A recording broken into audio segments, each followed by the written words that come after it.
discuss. We have to discuss first. You see,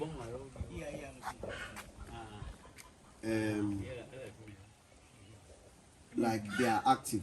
Even since yesterday, we still have not fed them, but you can see they are still going about their activity. If there's the need, these ones, the maximum number of days they can go without food will be maybe 2 days or 3 days. If you don't feed them for even 2 days, they'll be fine. But that would mean that maybe we are doing a treatment. Sometimes if we are treating them, we can do that. But if not, it's not necessary. We have to be feeding them. So now we'll be feeding them 3 times in a day.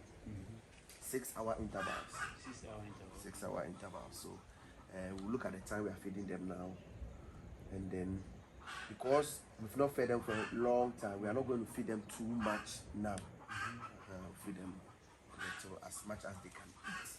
So we call it responsive feeding. As long as they are eating, we are going to feed them. It will get to a point where you see that if you put the food in small one, they will not come again.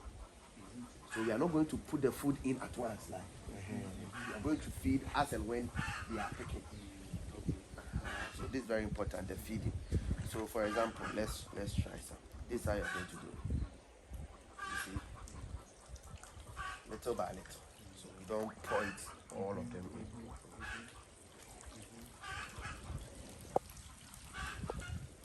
So with time, all the rest will come.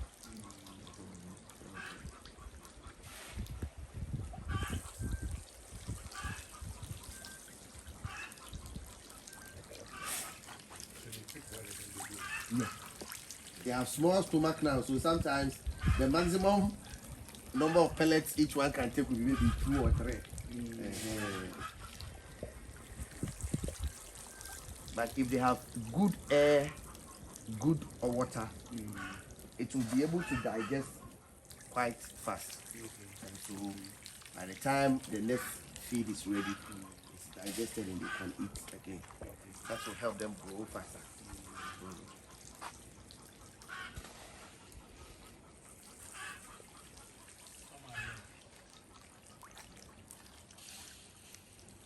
So this feed, we call it floating feed. You see that when we put it, it doesn't sink. We have some that is called sinking feed. That one, as soon as you put it in, you see that it will be sinking to the bottom. So you see all the food I put in eating.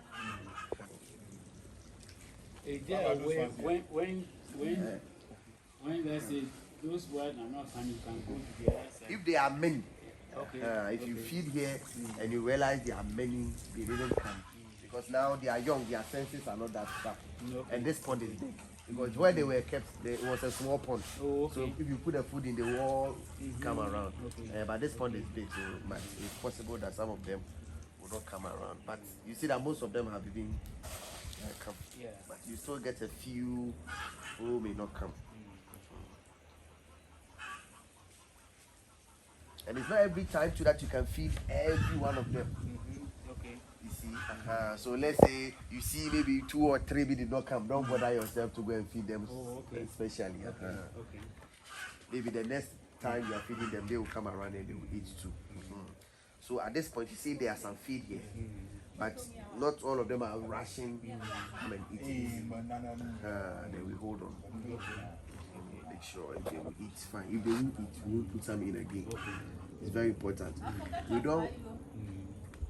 We don't want the feed to be stuck on the surface. Yes. Yes. When they are not even bothering to take them. Eventually it will kill them if you don't change the water. So it's very important feeding. So you realize that some of them, they will come and touch the food and then go back, touch it and go back. But in the beginning, they were all eating. So at this point, you hold on. Make sure that you don't put any extra feed inside. You see, most of them have come. So there was one who picked like 3 before going. Oh, okay. And that's why there will be some that will grow faster than some. So that's interesting. Okay.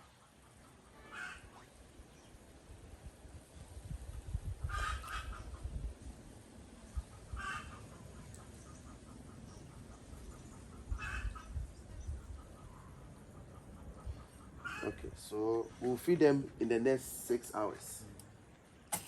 So the basket, how many? The last one will be after 12 p.m., 12 midnight. If you are around at that time, you can feed them fine. If you cannot, then you do the rest the following day. So it means that if we had started early, then maybe we could go the 3. Okay. Then we start tomorrow. Tomorrow we feed them early morning. We wait 6 hours, we feed them. Wait another 6 hours, we feed them. For now, this water level is preferred. Okay. But as they grow, the water level can even come up to here. Okay. Just that you see, I can see there's still, you can see there's still a little slope in the platform. Yeah. So you can see the water is shifting to this way because it's the same level of water. But you can see here is down and here is up. So it means that the water is still pushing the pond ahead, and you can see it reflecting in the metal, the pole. Yeah. It's pulling it down. It's pulling it. So anytime we drain the water and want to put in new water, please let's make sure we position the pond, the metal well. Okay. It doesn't have to be loose. Okay. So we put it back and before we put in new water. That also helps. So this is the normal activity, going up and down. You don't see a lot of them hanging on the surface of the water, like the way this one is doing. Yeah. The moment you come and you see a lot of them hanging like that, that means there's a problem. It's very, very important. How many should be about? Sometimes it's just start, you just know. Okay, so by observation, you see that we have over 5,000 fingerlings here. Most of them are going about their activity up and down. If they are down like this, it's not really a problem. It is normal for them to go down and rest. But as soon as you come, you see that, let's say all those who are going up and down here, they are hanging. And you don't see a lot of activity going up and down. That tells you that. This one would have been like about 100 there. So I had to shake this, and then when I shook it, Okay, they are not hanging again. they were not hanging again. Okay, fine. So that is one of the ways we identify if they are not feeling well. And in fish rearing, the immediate environment of the fish is the water. So as soon as something is not going well, the first thing we do is we change the water. This dirt came from where? Yesterday's rain. Oh, So the palm. there's on the palm. So we change the water. As soon as we realize that something is off with them, that's the first thing we do. There are other treatments we give them. There are synthetic treatments, there are organic treatments. One of the organic treatments will be giving them bitter leaf and moringa. So those ones will go over. If it is not needed, we are not going to do it.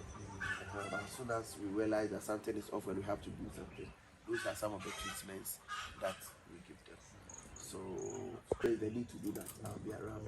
But as for the bitter leaf and moringa, even if we can do it once or twice every month, it helps. Boost their immune system, they can eat faster. Point is, if they eat well, they grow fast, quicker, and we can sell them quicker. The earlier we're able to sell them, the better for us, because we're able to save on feed. But if we don't feed well and we decide to save the feed in the beginning, by the time we want to sell, they have not grown to the sizes that we want, and we still have to buy feed and be feeding them. The feed is expensive too, so we want to be able to. So the feed we brought should be able to take them for at least 1 month. After 1 month, or maybe 3 weeks, 3 weeks time or 2 weeks time, I mean, I'll be coming from time to time. So we'll do sorting. In the next 3 weeks or so, we'll do sorting. But we come and look at the sizes and we think it's okay, we'll do sorting, or we push it to the following week, that is 1 month. Sorting just means that we are going to separate the big ones from the small ones, because these animals, they are carnivorous. So today we've brought them. There are some big ones in there that can swallow the other one full. And you will not know. So you know that you have 5,000 fingerlings here. But even if you have, say, 10 big ones in there, and they are swallowing one person every day, one person. By the time 30 days time, imagine how many you would have lost. That you can see. Some of them, when they kill them, you see the head, or you see some body part, or the skull. Sometimes they eat the whole body. You see the skull. Take one crayfish bone in there, then you know that this one has been killed. But sometimes they can swallow them, and you will not see. And you see that quickly those who start becoming very big, they are the ones doing the swallowing. So when we come and do the sorting, we put the big ones in 1 pound, medium 1 pound, the different same sizes. Yes, if they are the same sizes, they can't swallow themselves. They only fight. They only fight if they are the same sizes. But now some are big, some are a little bit smaller than the other. So that's when a lot of them can swallowing start. So you see that we try when we are buying them, we try as much as possible to get same sizes. But you can't always get. Maybe a few big ones might come inside and cross from. But it's good that now that we have the pump, please let's fill every pump with water. Because it's not even advisable to put this is pipe water, right? To put the pipe borehole water. It's borehole. It's borehole. Oh, okay. I thought it was pipe borehole. The borehole is okay. But if it's pipe water, it's not advisable to put the pipe water directly on them because of the treatment nowadays. Ghana water, chlorine, a lot of chlorine, so you might end up killing them. So we want to store the water somewhere for a day or two for it to break down, before we put it on the fish. But if it is borehole, then it's fine. But then you don't have to rush to fill those ones. Because it's a borehole. if it's a borehole, let's still fill these ones. Why? Because you see how slow it is coming. Again, maybe we need the water. Like yesterday, for instance. You see, if it had caused any damage, by the time morning most of them are dead because the water was too low. And this one, you even say you saw some bubbles. It meant that the oxygen in the water was depleting. So that is one of the ways too. So where are the bubbles now? We added more water. Exactly. So the bubbles signify that the oxygen level is low. And you see, water contains oxygen. So these ones will be using the oxygen in the water. So if they stay inside for quite long, the oxygen will deplete. And you will not see with your naked eye. One of the signs of saying is when you see the bubbles. One sign is also when you see them hanging. A lot of them hanging, like I said. It means they need oxygen. So you have to change the water to make sure they have fresh bubbles like this. Yeah, plenty of them. This one's one there is one. It should be foamy. Foamy. Exactly. Foamy is the word. Foamy. And you see, these ones like this, we are going to change the water 3 days time. So we put water in yesterday. So today, tomorrow is Thursday. So by Friday, we'll check the water. If we have to change it, fine. If we don't, by Saturday they will be changing it. By Saturday we should be changing it. So we just put the pump. Can I see the pump? The pump is inside there. I'll have to see.